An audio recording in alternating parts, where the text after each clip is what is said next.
Hello, hello. Hello, how are you? Good. How are you? Good. It was I was buffering. just I think it's watching. okay now.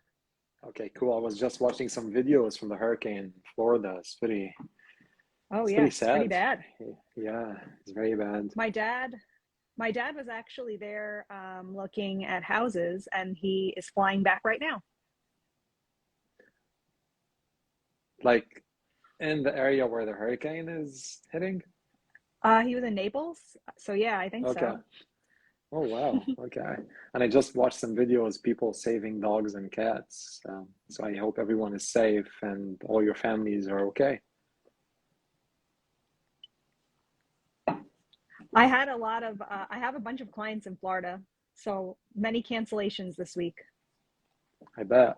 It's pretty Like big scary. I thing. mean, yeah, like what do you do? Where do you go? There is no escape. And okay, you can leave and go somewhere else, but your house is in the risk zone.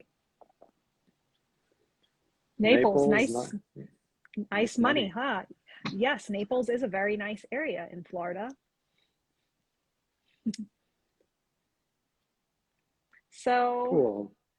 I guess we could just jump right in. So we're going to do a Q&A like how we normally do. So if you have a question, you can ask it in the question box area, because if you ask it in the comments, we're probably going to like not be able to read it because they fly by really fast. So you click the three dots and then you click, the question button. Well, we have one right here. Tips for getting an older dog, for getting an older used to be left home alone when taking a new puppy out for socialization. Okay, so getting an older dog used to being home alone when you take a puppy out. I just do it, like matter of fact, like I've always done it. I don't take all my dogs out together at once because I mean, it'd be kind of a shit show, right? Like four dogs, although I do it sometimes. And so, like, right away, both the puppy learn and the adult dog learn that sometimes somebody's going out and you're not going out too. And so, yeah, day one, the adult dog is like there, and I just leave the house with the puppy, like, no big deal. Don't make it a big deal. And usually it's fine. And then, same thing with the puppy. The puppy is crated right away from day one, and I walk the adult dog, separately. And that's sometimes out of necessity too, because the older dogs can certainly walk a lot farther than an 8-week-old puppy. So I think as long as you just do it, it should be fine. And you can always give them like special things to do when they're home alone, like a bone or a Kong or a bully stick, so that they look forward to when you leave because it's their special time to get a special treat. That is my answer. Okay. Great, great So, answer. Greetings from Boston. Greetings to you as well. Uh, Let's see. Let's see some questions. Tips for getting a 9 a.m. old pup, not 9 months, sorry. I don't know why I read it 9 a.m. It's so weird. Tips for getting a 9 months old pup not to pull on a walk. Uh, what do you think, Gia? How what do do you I get think? a 9 month? Yeah, how do you get a 9 month old puppy not to pull on a walk? I mean, usually I just have my clients put them in a no pull harness because that's probably the easiest thing. And so we use a lot of front attachment harnesses right away on dogs that like to pull. And then usually when we walk dogs, we take like their entire breakfast and some high value rewards, and we just reward them as long as they're walking next to us, like over and over and over and over to build up the reward history. And if the dog is pulling, we do not continue to walk. So if they're dragging us, we stop or take a few steps back and then continue on. And we're careful not to let them rehearse dragging. So if a dog is like a new dog and they're a bad puller too, we'll walk them like in a safe area on a long line or on a flexi leash so that they're not experiencing dragging us, and we're not rehearsing like a terrible behavior. And then generally, like with the front attachment harness, if they pull, you're just gonna like keep the leash short and they're not gonna do it anymore. Some of our clients have terrible pullers that have anxiety or they're really strong and the handler's a little weaker, so then we might use like a head halter or like a gentle leader or a head halter to walk them. He won't take any treats or any kind of food, and I have been doing the stopping for months. So if my dog was not taking food on the walks, I would not be walking them, because you don't have a connection and you're not going to be able to reinforce your dog. And you need to work in your front yard and getting that down pat before you try to walk in your neighborhood. I would also be like hand feeding my dog their breakfast every single day in my front yard if I was super motivated. And if my dog was not taking food because they're anxious or they have a behavioral problem, then that's something that needs to be treated. Because often dogs with behavior issues pull like crazy on a walk because they have severe anxiety. So they're acting, like a person that is having a problem, and it's like an insane type of pulling where they're dragging you down the street as hard as they can go. And so sometimes pulling isn't like a obedience issue. It's a symptom of a behavior issue. And when the behavior issue is treated, the pulling magically goes away and we don't have to do much with it at all. 100%. And also building like the tools like redirection, teaching them their name, teaching them to come back in heel position. Those all come along later in addition to everything that you mentioned. But that will help you as well. So we always recommend that. And those things are things you should teach in the house. Absolutely. Like all the things you described, you can work on in your living room. Right. And like you always say, take some cheese with you, some deli meat, some steak, some chicken breast, stuff like that are high value. Some hot dogs, some processed meat. Cool. All right.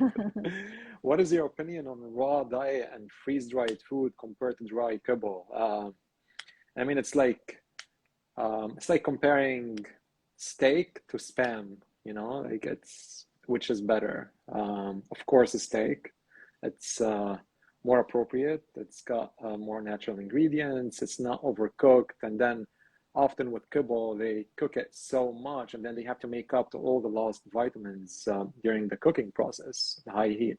Plus, the other problem is the meats they put in it, meals and byproducts and stuff like that. So, of course, raw and freeze-dried is better choice for the dog. And a complete one, though, not one like some people feed raw. You make your own recipe at home, a little bit of ground beef and a little bit of broccoli isn't going to do it. So it's got to be a complete balanced meal. Yes. And it's not all or nothing. So just like you may eat pizza and French fries and In-N-Out one day, you could eat healthy another day. So you could eat salad and you could eat whatever. And so a lot of people think of it as all or nothing. And it's really not. And sometimes that's because of finances, or sometimes that's because of convenience. So I personally feed Darwin's Raw, and they sponsor me, which is awesome because it's like one of the best companies out there. But I also like have my own duck eggs, and I feed some kibble as a training treat, and then and for puzzle toys, and then canned food like as a treat or in puzzle toys. And supplements and different things. So I just like to mix it up, but you don't want to get discouraged and be like, oh, I can't afford to do all raw, so I'm not going to do it at all. You can do it a little. And then pack of sardines. A pack of sardines, great with omega-3 fatty acids. Right. And cheap. And cheap. And then like a lot of people, when they do raw, like Will was saying, they'll add like ground beef and some like weird vegetables. And usually it's carrots, which that's just going to make your dog like have to go to the bathroom a lot. And so you really don't want to be like, oh, I'm going to feed kibble and top it with boiled chicken breasts. Like that's just all protein, low fat. You're like messing up your dog's diet when you do that. So it's much better, rather than trying to add stuff to the top of food, to like feed a complete and balanced diet. Through and through. Right. With occasional snacks. Absolutely. Occasional pizza crust, occasional French fries. Cool. It's all good.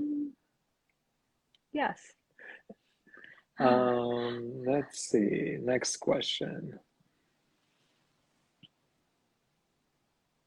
I have an 8. Oh. Go for it. There's one in the comments. I have an 8.5-month-old Bernese Mountain Dog who is 100.2 pounds, and he likes to paw you to get your attention. How can I get him to stop that behavior? Don't reinforce the behavior. When How do you think she's...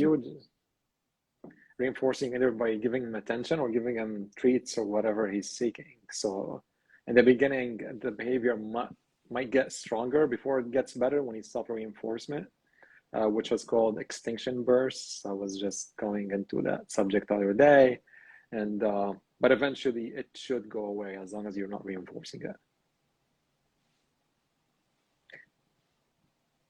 Sounds good to me. So if my dogs paw at me, which my dad taught Georgie to paw at us to throw the toy, if she does it, I just walk away.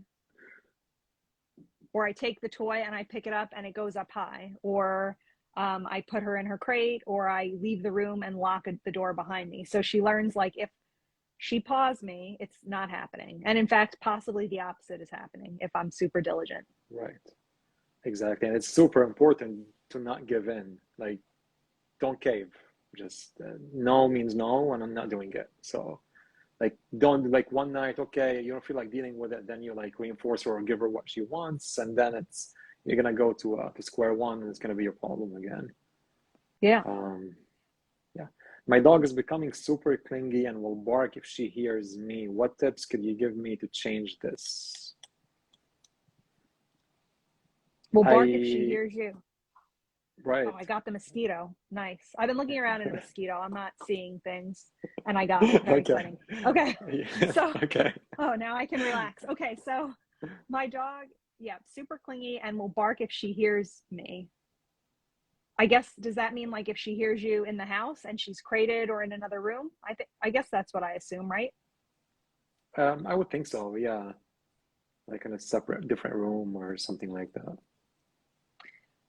So I find like people that have this problem often are constantly giving the dog attention. So like when they walk in a room, they'll look at their dog and smile or talk to their dog. If their dog gets up and does something, they will like look at their dog and talk to them about it. Like they're constantly putting social pressure on the dog, not on purpose, like inadvertently kind of thing.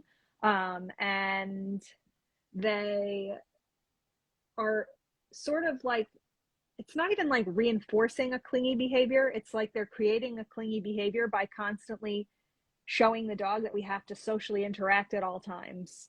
And so you want to like be really conscious of how much you're talking to your dog and like waking them up or looking at them or turning them on. Right. And then you want to like try to ignore your dog a lot, like as you would any other person, you know? And you want to like go to different rooms in the house, like don't look at your dog while they're following you, close the door behind you, go do different things. And then you want to make sure your dog has activities to do other than you, and like staring at you, because most dogs are super bored and they don't have anything in their life except their owner. They don't have bones. They don't have chew things. They don't have enrichment. They don't go on walks. They don't do activities. They don't go to training class. They don't have dog friends. So you really want to make sure that you're giving your dog activities that will tire them out, that are activities that you do together, but also activities that you do separately. Like I have tons of bones and chews like everywhere in my house. Different rooms, they have toy baskets. And so at any given time, they might be like chewing on a bully stick or working on a bone or a horn or something like that. Or I'll give them puzzle toys, or I'll give them little things to do throughout the day, and then I'll walk away from them. So they have like an activity, just like you would give a child a coloring book or let them watch a movie, or I don't know, whatever people do. Right. And it's, I've been seeing a lot of problematic dogs with behavioral issues, and the dogs never get enough sleep or rest or alone time. They're just always included in the house, or always aroused, they're always engaging with owners, or like they're always playing, or they're always, and it's causing a lot of problems, such as clingy behaviors and barking and chewing, and and like getting into things they're not supposed to get into. So that's why right off the bat you got to start with your dog, teaching them how to be comfortable in their crate away from you, even if you're home all day. Again, they got to get some alone time. Put the crate in a different room, even if it's a short period of time. It teaches them like, hey, not every time, or every time you're home you got to interact with them, or you got to be playing with them or petting them and things like that. So next question, how do you help a FAS level 4 fearful rescue 6-month puppy? I live in NYC and he's terrified of my block. So I had to think about what this meant. And What does it mean? it's a fear-free term. It's fear and stress level 4. So maybe this Okay. person works in vet med. I don't know. So they basically their dog is extremely like very high level of stress. And so you're living in New York City. I mean, if I had a dog like that and I spent a week or two and they were not getting significantly better and they were still experiencing extremely high fear and stress, I would be going and calling like Dr. Orion Stoller in Queens. If you look up Queens Behavior Vet Service, he's going to come up because you're going to be spinning your wheels. If the dog is past the critical socialization window and you can't even get your dog off your block or on your block and they're like being sensitized to the environment, it's a dangerous like game to be trying to desensitize a dog like that without medicine, because they typically get worse and worse and worse and get further sensitized to the environment. So if you're doing counter conditioning and you're working at that and the dog is making insane amounts of strides, like we get dogs at the shelter. We have a Rottweiler that's 6 months old right now. She came in completely freaked out, like bad, shaking in the cage, couldn't get her out of the cage, couldn't walk her on the street.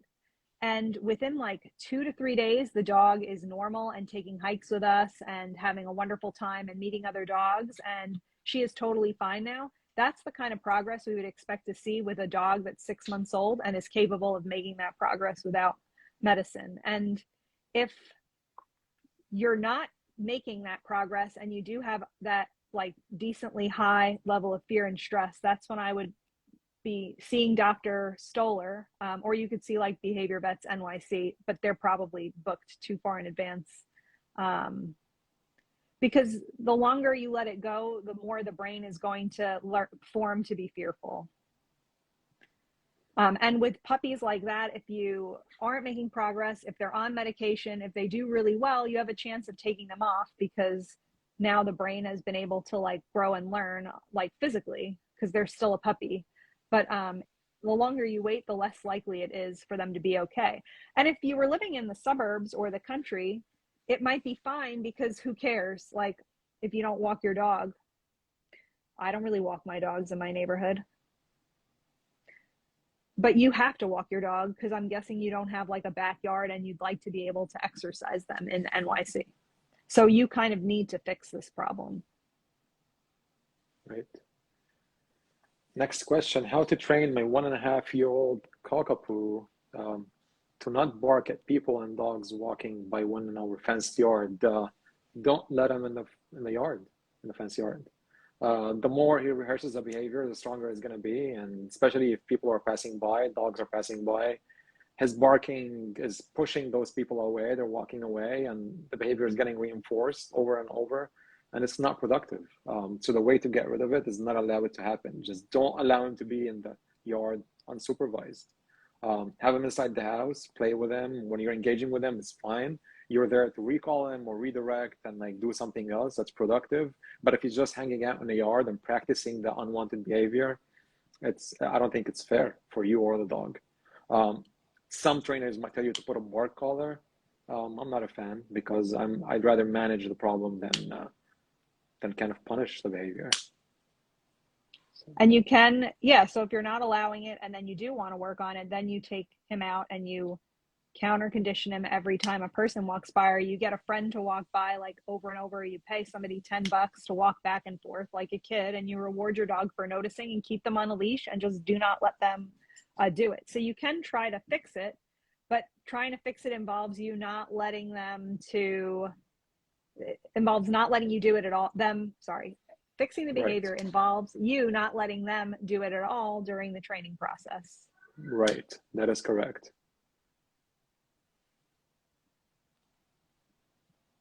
OCD of light chasing a 4-year-old German Shepherd dog at a daycare, recommended a behaviorist anything they can do at home. I wonder if someone has played with him with a laser pointer before, because sometimes that can become an issue. So everyone who's listening to this, never play with your dog with a laser pointer, because it's one of the problems. The dog becomes like, wants to chase reflections and shadows and things like that. It's very bad. Go ahead, Gia. Yeah, you were gonna say something.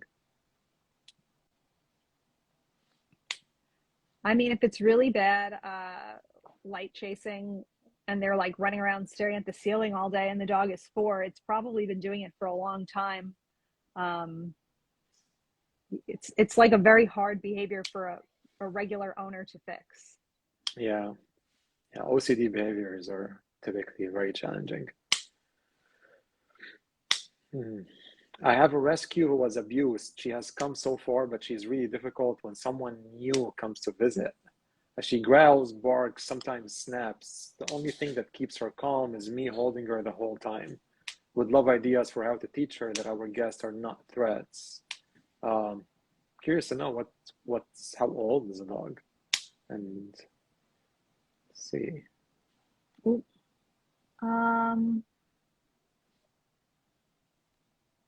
My thing just froze. Sorry. No worries. Do you want to answer that one?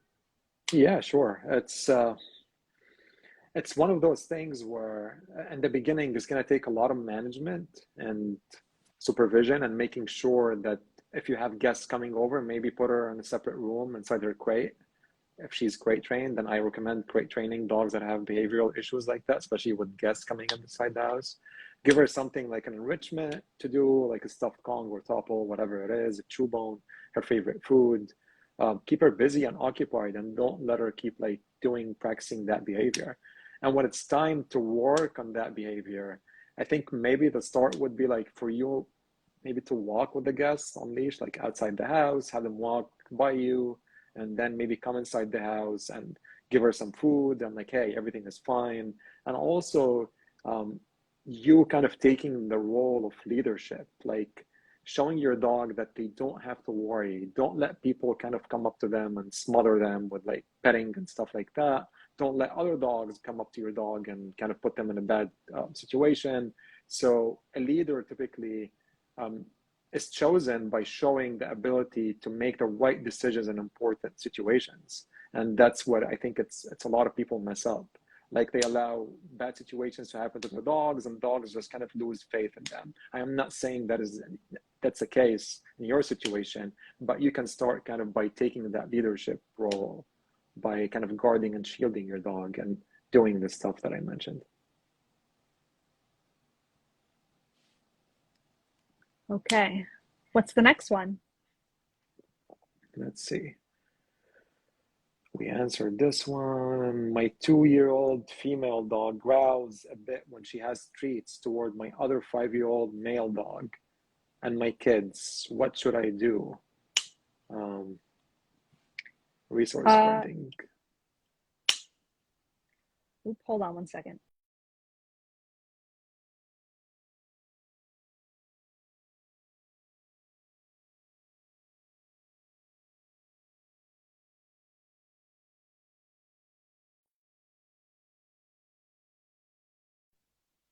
Okay. So, resource guarding. I mean,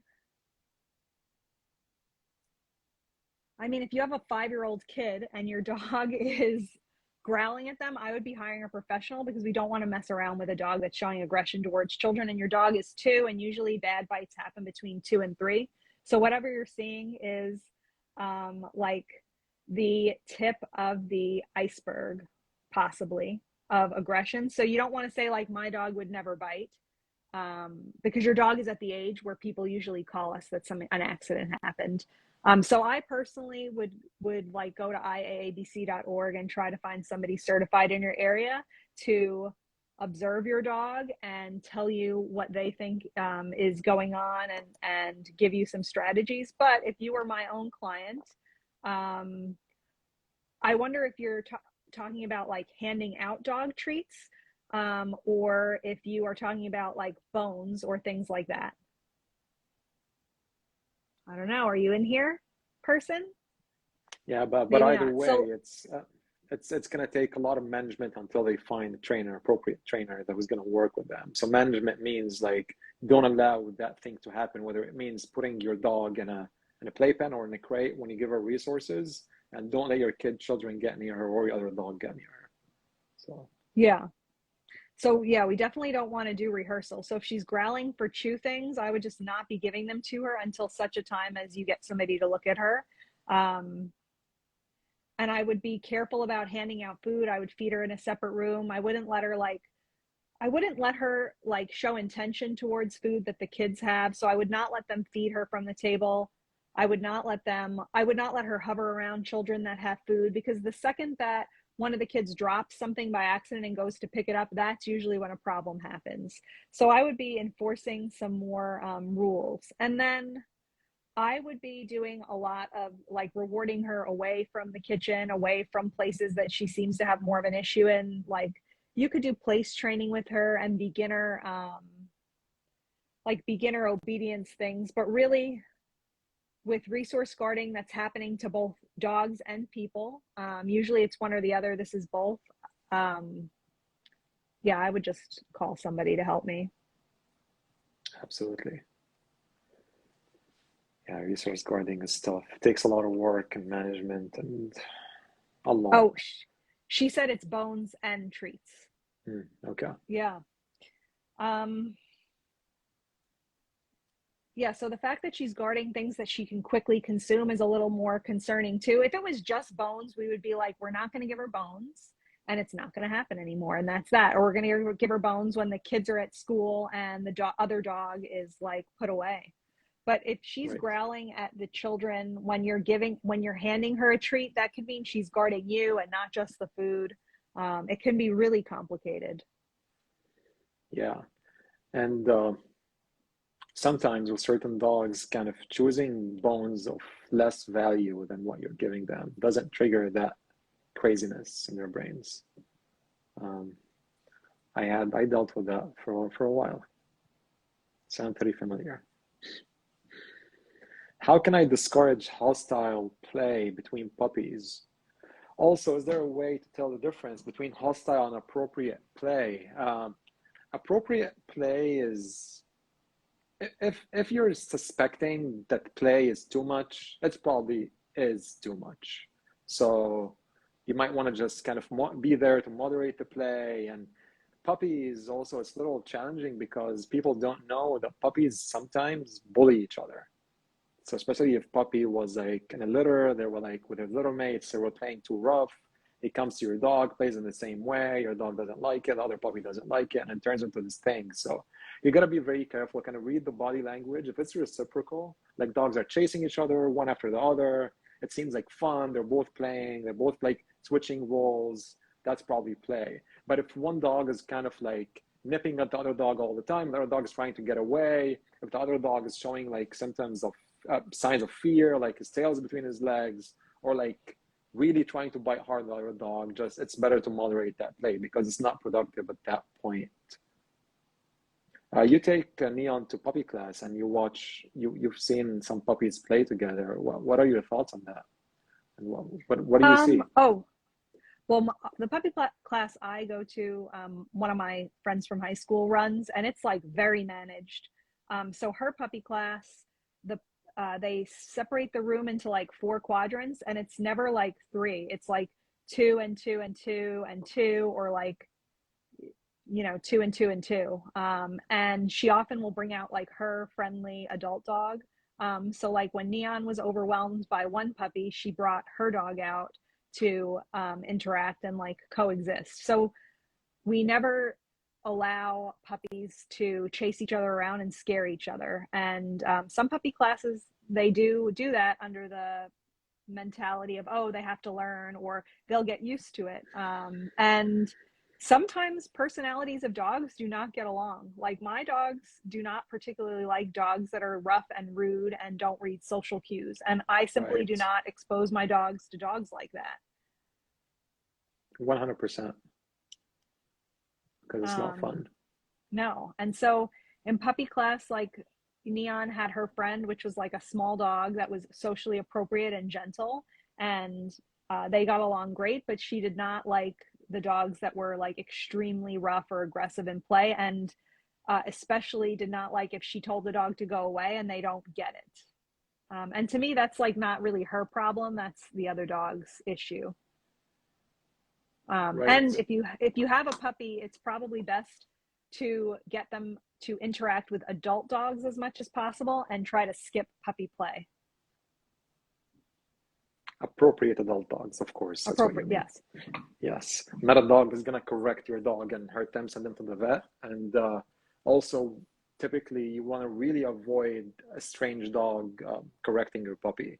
It's bad. It's not a good thing. Yeah. A lot of people say, "Oh, it needs to be corrected. It's fine." No, it's one thing if your dogs are gonna live together and they live together, even though it's not, you don't do it on purpose. If it happens and your puppy doesn't get hurt, it's probably okay. But with a strange dog, it's probably not okay. My 6-month-old rescue pup has started to be afraid of big dogs and barks. He's excited to see them and wants to meet them, but all of a sudden, last 2 or 3 days, he's afraid. How can I help him not to be fearful? You don't let him meet other dogs. Just if you see other dog that's bigger dog that you think your puppy is gonna react towards or be afraid of, so you're gonna redirect your puppy, scatter feed, kind of counter condition, let him see the other dog from a distance and feed him, and don't walk towards whatever your puppy is afraid of, even if you feel like he's pulling you towards the thing. It happens a lot where dogs, they're fearful and they pull towards the thing they're afraid of, and then all of a sudden it turns into this like big panic attack and problems start. So you want to walk away kind of from the trigger, from whatever your puppy is afraid of. Show him that you're a good leader, that you make good decisions. Good decisions don't mean you walk towards whatever your puppy is afraid of. It means walking away from that thing. And you kind of redirect him, work on engagement, counter conditioning, and building like those tools are going to help you with those things. So stressor predicts reward until the stressor is no longer stressor. And sometimes, like, this would be a good time too for you to do like a very good group obedience class where it's positive and they don't let the dogs interact, because then you will force yourself once a week to go and practice and be in a controlled environment where nobody's going to be bothering you, because they're all going to have their dogs on a leash and they're all going to be working on the same thing. You would just want to make sure you find a good class, not a one that's going to be a problem. Not the one like the one in the city of San Carlos. Yeah. That's what I was thinking. Not that one. Yeah, please. Not that one. Yeah, it's very awful. Let's see. Yeah, and actually, it's very interesting to me how much place beds are beneficial in a group class. It's like you see sometimes dogs that can't even see another dog without reacting. Like once they're on a place bed and they're engaging with you and like they know like this is their place, they can't come off the place. It's funny, like all of a sudden many dogs just become better and they learn the skill of like ignoring other dogs and kind of seeing them around them, but they're focused on you. It's like fascinating. When we do like some group classes, and I've seen some other group classes, it's I always enjoy those. It's very interesting. Big fan of place. Have multiple types. I bought some climbs recently. I guess you saw them because they're in my videos. You bought what? I bought the climb. Nice. You know, they came out in teal, so I couldn't resist. I love teal. And and I really like giving them a space to stand on. And it's nice and high too, so it's really clear to them. And I put my dogs on the climbs when I'm working the other dogs. So if I have 3 dogs out, I'll put 2 on a climb and work with the third. And I feel like doing place, and it doesn't have to be a climb, like you could buy a bath mat. It really helps them to learn like a skill that you can transfer to real life, because you can take your bath mat with you to the park or other places. Right. This is already answered. Okay, I see here. Let's see. Some questions probably here. I have a 2-year-old Aussie that I would love more direction with. She has issues with resource guarding. We do not have behavioral vets or trainers in our area. I have done training class with success. You can always find like some virtual trainers who can help you with that. And resource guarding often takes a lot of work, but we did some videos on resource guarding, kind of general concepts that we would like to teach the dog to deal with resource guarding.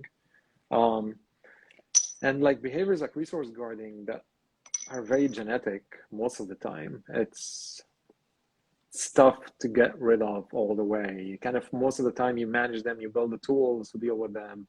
They become better in a way, but it's for resource guarding to go completely away. It's a stretch. And there's really not a lot of resources out there for you to work on it yourself. There's a book called Mine by Jean Donaldson that has like a protocol which you could work through depending on what your dog is guarding, and you can see if you do that protocol, if the problem goes away. And it's a very comprehensive book that's got like all the steps. So if you follow them, you should be able to see if you can put a dent in the problem. For sure. And typically, like, also like adding value, like stuff we do, like we walk by, we add something of value and show the dog, not everyone will walk up to you, we're going to take something away.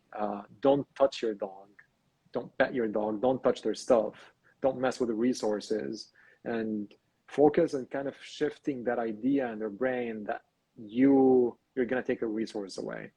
Like give them a resource, add something of value to it, and give them a resource and just hang out and ignore them, you know, and like things like that. And I'd be curious, to know like what kind of resource guarding your dog is doing, because guarding like the food bowl or chews is easier to treat than guarding like random stuff that they're finding, or the bed or your person or your partner.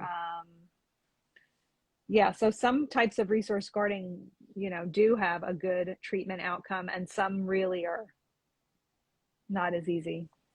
Right. So the book Mine is by Jean who? Someone asked. Jean Donaldson. Okay. And Thank you can get it as an ebook. Awesome. Thank you. We have made strides. She doesn't attack anymore. Well, good. Good for you. That's awesome. Food and me. That's what she guards. Yeah.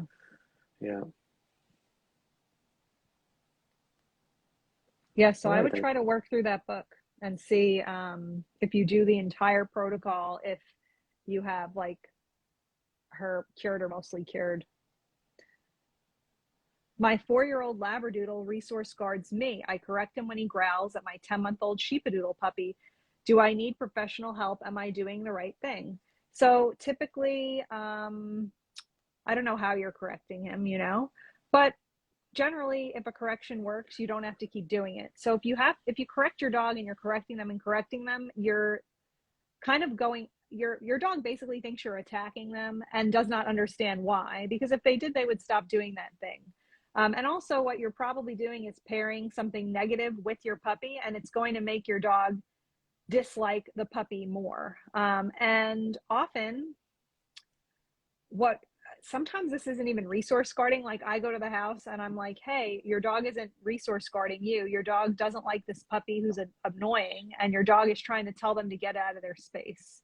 And so I would get professional help merely because we don't really know like what this is until somebody really stares at it and figures that out. And then we don't want to correct a dog for growling, because what we can end up with is a 4-year-old Labradoodle that's sitting there seething, and then rather than growling, he jumps right into attacking. So when you punish a growl, you're punishing communication that's saying like, hey, get away from me. And you're not creating any positive emotional response to the puppy. So you're possibly like causing a relationship issue or like a grudge between the two. Yep. Somebody said just joined. Are we recording this? Yes, we are recording it, and we will probably post it shortly. So in addition to that, like this issue is hard to solve, and it's hard like to explain how to solve in a short amount of time. But basically, like if I bring a new puppy home, my adult dog does not like the puppy, what I'm doing is teaching my adult dog to stay on his place and stay out of my business. And when I pet the puppy and he stays on his place, he gets rewarded heavily. So I'm teaching him not to come into my space to guard me, or not to come into my space to tell me that he doesn't want the puppy here, because he'll come up to me and then like plant himself next to me thinking I'm going to keep the puppy away from him and me, but the puppy's trying to get to me and it's going to upset him. So a lot of that is teaching the adult dog to just stay away from the situation and observe it from a distance until they're comfortable. So I do a lot of place training with this. I do a lot of being able to send the dog away from me if they're upset. I also don't like if my puppy is like approaching my adult dogs when I'm petting my adult dogs, because it's kind of like butt and ski, rude behavior. So if I was petting my dog and the puppy came up, I would stop the puppy and move them away. Or I would tell my dog that's an adult dog that they're good and give them a reward for tolerating the puppy. And so I do also like to reward them for being nice and showing tolerance. Absolutely. So you gotta get both dogs kind of like have some obedience on them. Like it's and show the older dog and the puppy that you got this. Once you're there, you're around, you manage the situation and they don't have to take matters into their own hands again. Often, like a lot of problems we see, like dogs feel the need that they have to take matters into their own hands. And remember when we opened the subject of like personal space the other day? We were like discussing. Oh, yes. Yeah. And I gave you the example of like when you're eating food, you don't want your friend to be like kind of touching you while you're eating or like touching your food while you're eating. Like we as humans kind of give signals about personal space every single day and many things we do in life, whether it's closing our bedroom door when we have, I don't know, family in the house, or things like, like taking some space when we're eating, or like not allowing children to crawl all over us when we're doing important things. It's also important with dogs to put some boundaries to personal space. Like, hey, this is my time. I don't want you to be like all over me. I don't want you jumping on me. I don't want you on the couch kind of next to me. Like, this is my personal time. Like, I'm not saying in any way not to give affection to your dog or not to allow them to be on your lap if you want to, but for that to happen all the time without having the option of you having some personal space and some alone time, it's not healthy for anyone. And then you're going to see problems of dogs being clingy. The dog thinks that he owns you almost, and there you go. It's like a rabbit hole that never ends. So. Yeah, so definitely a good point too to work with the puppy, because for all we know the puppy is like causing the problem, and sheepdogs are very rough and do a lot of body slamming, and they lack personal space, and that could really tick off another dog. Very rough. Yep. Some 12-year-old dog outside time most of his life was on long line only besides walks at parks, now have fence area. He seems stressed walking. Sorry, I lost the question. He seems stressed walking fence, not sure how to counteract. He doesn't respond to treats. Let me reread the question. I don't know if I understood it. Did you understand it? I found it and then I lost it. I know I'm Oh, there it is. I got it. Okay. 12-year-old outside time most of his life was on a long line only besides walks at parks, now have fence area. He seems stressed walking fence. Oh, maybe he seems stressed and he's walking the fence line, not sure how to counteract. He doesn't respond to treats. I mean, your dog is also older, and so sometimes when dogs are older they develop anxiety and like doggy dementia. So I would, possibly see the vet if suddenly your dog is now acting odd. And I would, if my dog was doing a weird fence pacing behavior, I would keep them on the leash then and keep them on the long line. And I would practice exactly what you did on the long line that went well for your dog in the fenced area, and do that a bunch, and then let him loose and see what happens, or let him loose for 2 minutes and see what happens. So try to like recreate what was easy for him and what he did well at before, and then like gradually introduce him to being free. Yep. My 2-year-old Golden gets too aroused and excited, and she can switch from playing with her toys to start biting and nibbling at me. And even though it's not very hard, feels like attacking me. So it feels like when your dog enters that state of arousal, like he's redirecting at you. And 2-year-old, the dog is not allowed to bite you or nip at you. If it was a puppy, we would say, okay, but for an older dog, like especially at 2, this is not unacceptable. What I would do is kind of teach her how, like what we call capping, is teaching her how to respond in those high states of arousal. We start this by like, of course, now when you start playing with her, maybe like after like 5 minutes or 10 minutes and she starts nipping at you. If you know like how long it takes for her to start nipping at you, so you want to be kind of doing that obedience exercises prior to that behavior starting. So you're playing with her manual for like, I don't know, 1 minute, and then hide the toy, ask your dog to sit. The dog sits, they're excited, they sit, and you reward them with the toy. And do that, kind of, it teaches them how to respond to you when they're like in that frantic state of mind. And also when they nip at you, the playing ends. Keep them on leash, block them on the leash. You don't get to play anymore. We're all done. We're going home or whatever. You don't get the privilege to be with me anymore if you're at home. If you're outside the house, all done. Let's go do something else. I don't know, go for a walk and the play session ends. If you're consistent enough with that, I'm assuming your dog should get the idea that when he nips at you, he loses the privilege of play and being with you. And that's that. So do you have anything to add, Gia? Yeah. So I would make sure you're not playing with your dog with hands. So you're not touching your dog, pushing them. Your friends aren't like playing like this with your dog. Often like people ask for getting bit because they play with their hands like a mouth of another dog. And so you want to be careful that you are not like exacerbating the issue or even triggering it. And then you want to make sure you're playing with the right kind of toys. So you want to play, if you're playing tug, like you do a flirt pole, you want to do something that the dog isn't right on top of your hand. And so many people play tug with like a rope or some like a little stuffed animal. You want a tug toy to be like, for a big dog, several feet long, or a flirt pole, or play with something that is an extension of your body or something that goes away from you and they can bring back. Right. The toy play fetch. She's just a golden, just play fetch instead of tug. I don't know, maybe stop the tug for a little bit and get more kind of capping and obedience when the dog is like aroused and playing, and then maybe try doing tug like you're saying. But go ahead, Gia. Sorry, I interrupted you. German Shepherd, ethically bred as a family dog, experienced dog owner. What is that in response to? Oh,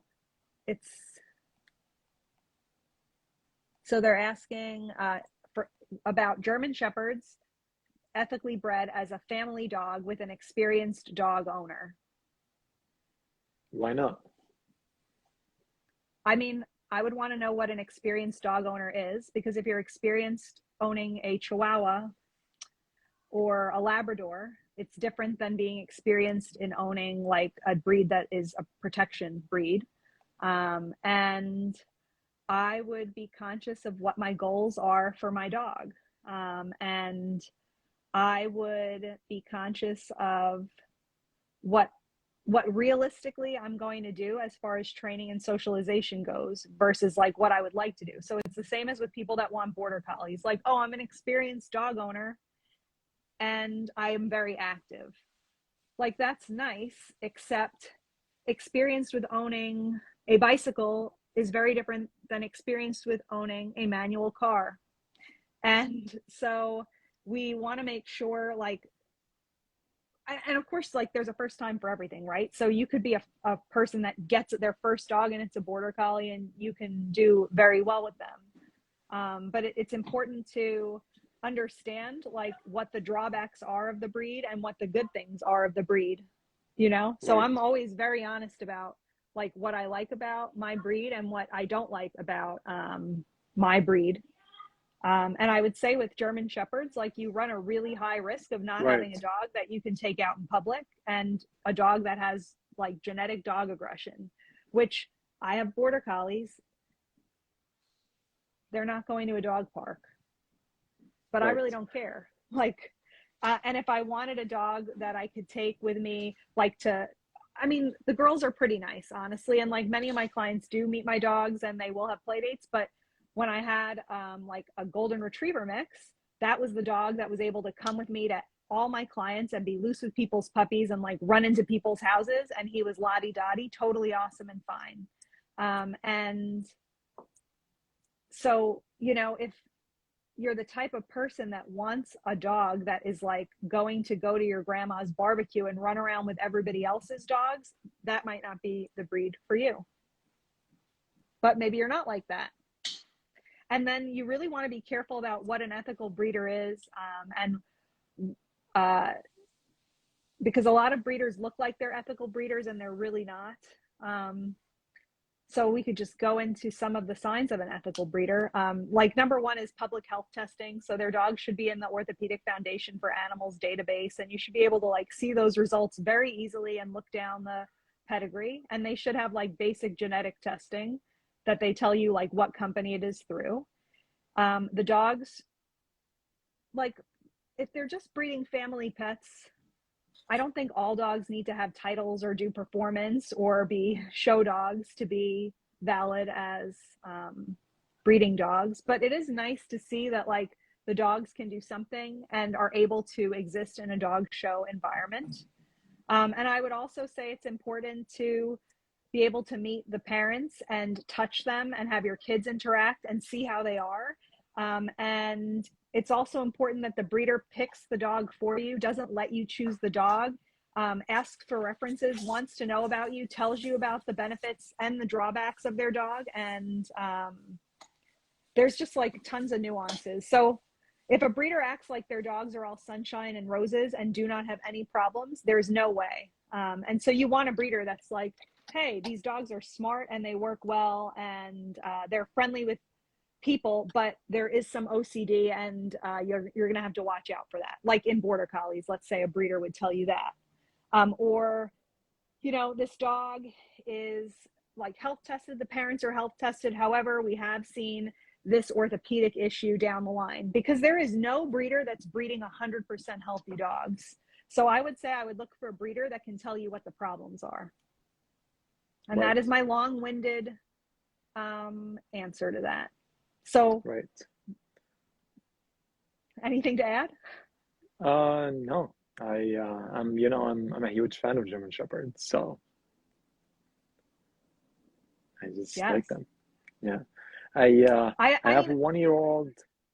Yeah, sorry, go ahead. I was going to say, I have worked with like one German Shepherd whose owner might breed her, and I liked her, and I would even possibly have considered getting a puppy from her because she worked so nicely. Like Yeah, she was like basically like a border collie, and my sister for even sure. babysat her for a week and was like, this dog is like Lev. Like she said That's that awesome. she was exactly like him. But I also know like about the dog aggression and the reactivity stuff, and so that Absolutely. would lend hesitance to me. Absolutely, 100%. Finding the right breeder is the most important piece of the puzzle. I have a 1-year-old small mixed breed rescue that I adopted last week. How do I train her to tell me when she needs to go out to pee poop? Do you use bells, Gia? What do you do? No way. Okay. If I use How do you teach? bells, oh my God, if I use They'll be bells, ringing it the would bells all literally day. be never ending. Christmas, Santa is here. So I think I don't teach them. I think they eventually naturally learn how to communicate with you and they will just do it at some point. And you need to learn what their signs are. Exactly. So Georgie starts to just run back and forth really weirdly from the door to me and like just does a pace like, woo, we're exercising now. And Neon will try to like hide upstairs. So if she's like acting like she wants to like go in another room, I'm like, uh-oh. And then two of the others will just stand and bark at the door. But they learned how to communicate their needs by me like being responsive to them. And if you work on like really house training a dog well, that typically is something that they naturally do. What do you do? I just take my dog out a lot and don't let her get to the point kind of for her to tell me that she needs to go out. That's A. B, if she needs to go out, typically I can just tell from the way she's acting. She acts a little weird. She acts like a little confused. She doesn't know what to do. And then I know that she needs to go out. If she was in her crate, when she whines or barks, I know that she needs to go out. And that only happens when she's not feeling well. Knock on wood, she's never had an accident. In the house ever? Yeah, I Oh, mean in the when she was crate. little. Yeah, Oh, in the crate, even when she's sick, like in the crate or in the house. Yeah. So she's a good girl. Thoughts on spaying and neutering? A lot of conflicting info. I hear anywhere from 18 to 24 months is the sweet spot. I mean, of course, spaying and neutering at 18, 24 months is better than spaying at 6 months. Um, I'm not an expert in the field, but I've read some things and I hear some things from other people who are experienced in the subject. And I know Gia has a lot of information to offer on spaying and neutering. Um, but yeah, for different dogs mature at different ages. So certain dogs probably mature at 4, and some dogs mature at 2. Like it's really dog dependent as well. yeah, I think it just really depends on the person. And there's a lot of information out there. I always recommend people look at the Puppy Culture Spay Neuter booklet, which is free still on the Puppy Culture website, and it gives a consolidation of research data around spay and neuter. For myself, I would never neuter a male dog unless there was some like grievous problem, like with cancer, that part of the body literally had to come off. So I would neuter my dog if he had like a prostate issue or some kind of cancer. But other than that, I don't see the need to. And it is extremely hard to keep weight off of a neutered dog, where it is very easy to have a very thin and fit unneutered dog. So that's like number one thing for me. And also, neutered dogs simply cannot have the same level of muscle on them as a unneutered dog. And so for me, with these active dogs, and I like to do a lot of work with them, I don't neuter them because I don't want them to be injured. And we know that neutering increases the chance of orthopedic injuries and lots of different type of injuries. And personally, for me, like I don't find it a problem to have a bunch of unneutered dogs. I have my male and then 2 girls, and it's been like, like not a big deal at all. I just separate them and watch them for 10 But days out of the year. that's for you, Gia. You're really good, and you're like an awesome trainer, and you know how to deal with things and managing dogs, and your dogs are good. So, but not everyone is capable of doing that. So you gotta kind of weigh your pros versus cons. Like, what do you get from neutering, and what do you lose from neutering, and kind of, I don't know, write down a list and all the resources that Gia mentioned in terms of like weighing your benefits and risks and things like that. I mean, and make the right decision, whatever works for Yeah. you. Some people want to send their dogs to daycares, and daycares don't allow non-spayed and neuter dogs, and they have to send their dogs to daycares. You know what I mean? Like there's a lot of variables here that affect the issue. Yeah. And sometimes people have family members or children that don't follow instructions. And so that could be a Right, giant right, problem as well. And then right. some breeds of dog, also like some breeds of dog, it's different by breed. Like my breed is not prone to like pyometra, which is a severe uterine infection. Pit bulls are very, very prone to it. So if I personally owned a female pit bull, they would be spayed like at 2 because the chances are they're going to get very sick and it's going to be a giant problem. And so you have to really talk with your vet. And if you get your dog from a breeder, they're going to have input for you or a requirement. And then you can do your own research and think about what the pros and cons are and decide accordingly. Yep. Any tips for helping to teach an off switch to my 4 months old Dobie? She's doing great, but will forcibly stay awake and bounce around until forced in her crate, and she instantly passes out. So the first thing with the off switch, I don't play with your dog inside the house, and especially with a high energy dog like a Doberman and the working dogs, and give them a lot of opportunities to like for exercise and enrichment and to keep them busy and like mental stimulation and teach them like a productive game of fetch, I don't know, outside and tug and like develop all these tools they're gonna be using. And then inside the house, you gotta put them in their crate. Of course, you're saying she goes in her crate and she sleeps in it, so she's already comfortable inside her crate. So what you want to do is give her some like enrichment things like frozen topples and things like that, and give her some alone time inside her crate even if she doesn't want it.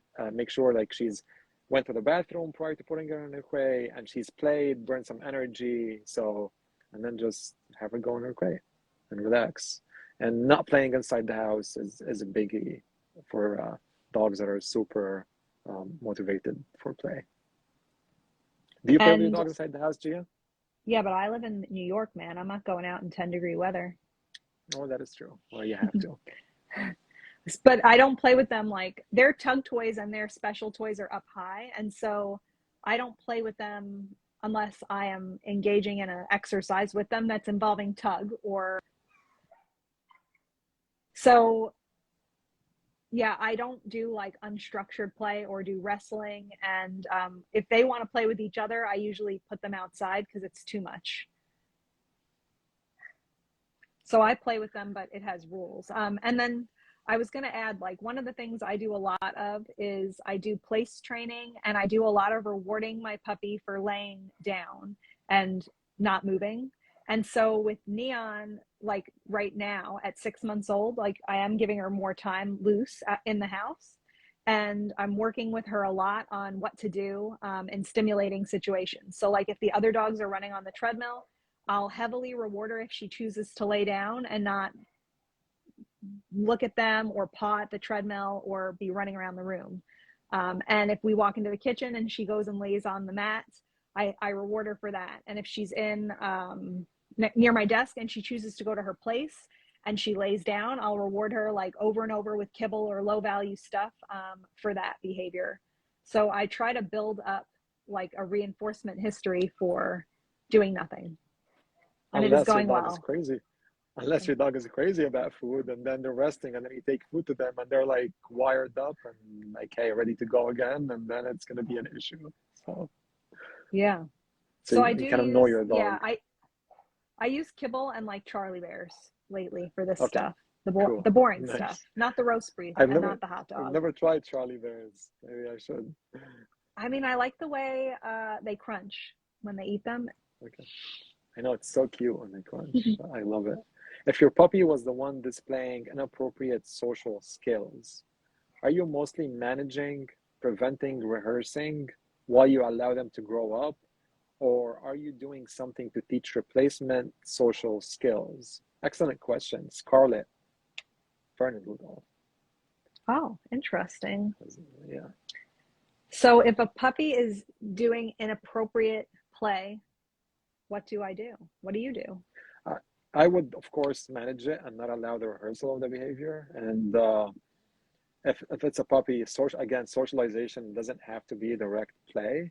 And so until like my puppy kind of knows and has kind of the self-control of like appropriate playing with our dogs, I might skip on playing with our dogs, or maybe find like a puppy that's appropriate, that doesn't trigger that craziness in your dog, and kind of teach them how to be around each other without them like, I don't know, like annoying each other all the time and things like that. But it doesn't have to be like direct play. If your puppy is inappropriate and you feel like he's kind of abusing every dog that he plays with, like there's no point of doing that, and it's not beneficial to your dog or to the other dog. I would say too, like when we had a daycare and there was a dog that was weird, like in play. Number one, we would make sure that the days that they came, their friends that they play well with are there, so that dogs that have a similar, like compatible play style. And then we teach a strong recall out of play. And we would constantly be recalling dogs out of play the second that things got funny or weird. So they learned to remove themselves eventually at some point. And so working on like the name and recall and disengagement is important. And then, yeah, like group walks, learning how to be calm around other dogs. A lot of the time, inappropriate play is like anxiety and it's displacement behavior. And it's not that the dog is like wanting to play that way. It's that the dog is stressed and doing like a weird abnormal behavior, like humping, or like border collies, when they're overstimulated by running, they'll go in and take like cheap shots at other dogs. And so that's really not them trying to play, like that's them being overstimulated and then doing a displacement. Oh my God, I watched a litter of Belgian Malinois playing. They were probably like 7 weeks old. And one of the dogs thought like the other dog's tail was a tug toy, and he was pulling on it so hard. Like it's just so ridiculous to watch. Like it was funny, very interesting. Yeah, I think And that's all the sometimes, questions. yeah, and sometimes with litters of puppies, that's why we separate them at like 8 weeks, because it starts to get really rough, and it's better for them to be socializing with adult dogs that'll give fair and appropriate corrections than to be playing with other puppies where they're learning like weird overstimulated bullying. Right. I'm not a fan of bullying in any way, even between dogs. So how do you not overfeed with all the treat rewards? Use your dog's food for training. And if your dog is not food motivated for his actual food, let's say you're feeding him, I don't know, something of lower value, you can use like freeze-dried raw, and you can measure how much you're feeding for treats and then just deduct it out of their food, whatever they're eating. It's simple. Or use stuff with like low calories, like chicken breasts and I don't know, cucumbers, carrots, broccoli.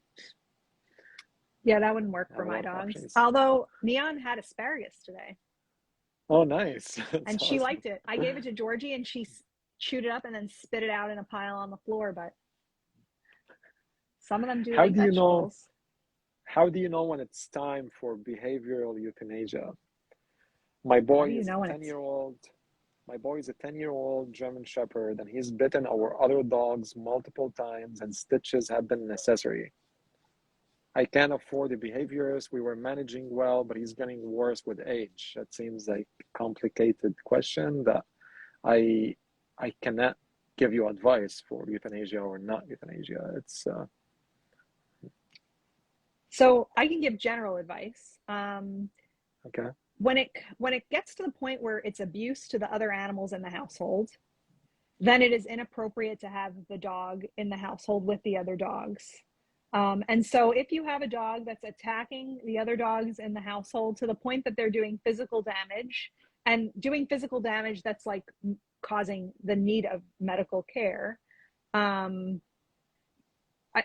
I just don't think it's fair to the other dogs. People can make a choice to be with somebody that abuses them. Like it sucks, but you could, as an adult human, make the choice to live with somebody that injures you. And you're making a choice. But animals and children don't have the ability to make the decision. And so we have to make the decision for them as guardians. And so, like, in situations with that, and I see it all the time, like we get at least 1 to 2 new clients a week where one dog in the household is like physically injuring or badly attacking other dogs.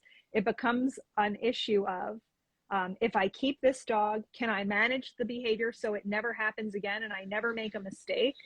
Can I spend the money, and do I want to spend the money on a behaviorist? Because if an animal is injuring somebody for no reason, that's like a person like attacking somebody and doing like severe damage. That's like mental illness now. It goes outside the realm of normal. So generally the best outcomes are with a vet behaviorist, because we're looking at something that goes above and beyond. So it's, can I spend the money? Do I want to spend the money? And it's not, there is no wrong answer there. Like,